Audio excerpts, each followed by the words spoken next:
श्रीमद् भगवद गीता महाभारत के भीष्म पर्व में कृष्ण और अर्जुन के बीच युद्ध के मैदान में संवाद के रूप में प्रस्तुत एक धार्मिक ग्रंथ है।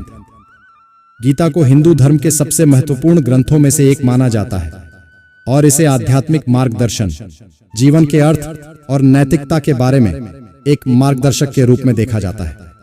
गीता के उपदेशों को कई श्रेणियों में विभाजित किया गया है, जैसे कर्मयोग, ज्ञान योग, भक्ति योग, कर्मयोग। कर्मयोग का अर्थ है कर्म करते हुए कर्म के फल की इच्छा न रखना।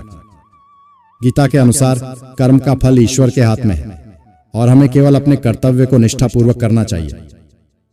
ज्ञान योग का अर्थ है आत्मा और परमात्मा की एकता का ज्ञान प्राप्त करना। गीता के अनुसार आत्मा अविनाशी है और यह शरीर से अलग है। परमात्मा ही आत्मा का वास्तविक स्वरूप है। भक्ति योग का अर्थ है भगवान की भक्ति करना। गीता के अनुसार भक्ति ही मोक्ष प्राप्त करने का सबसे सरल मार्ग है। गीता के उपदेशों से हमें जीवन में कई महत्वपूर्ण सबक मिलते हैं, जिनमें से कुछ इस प्रकार है। कर्म का फल ईश्वर के हाथ में है। हमें केवल अपने कर्तव्य को निष्ठापूर्वक करना चाहिए और फल की चिंता नहीं करनी चाहिए। आत्मा अविनाशी है। शरीर मर जाता है लेकिन आत्मा अमर है। परमात्मा ही आत्मा का वास्तविक स्वरूप है। हमें भगवान की भक्ति करके अपने वास्तविक स्वरूप को जानना चाहिए। संसार एक माया है, वास्तविकता केवल भगवान है। दुख का कारण अज्ञान है।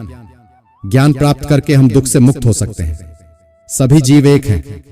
हमें सभी जीवों के साथ प्रेम और करुणा से व्यवहार करना चाहिए। गीता के उपदेश जीवन के सभी क्षेत्रों में लागू होते हैं। वे हमें एक बेहतर इंसान बनने और अपने जीवन को अधिक सार्थक बनाने में मदद कर सकते हैं।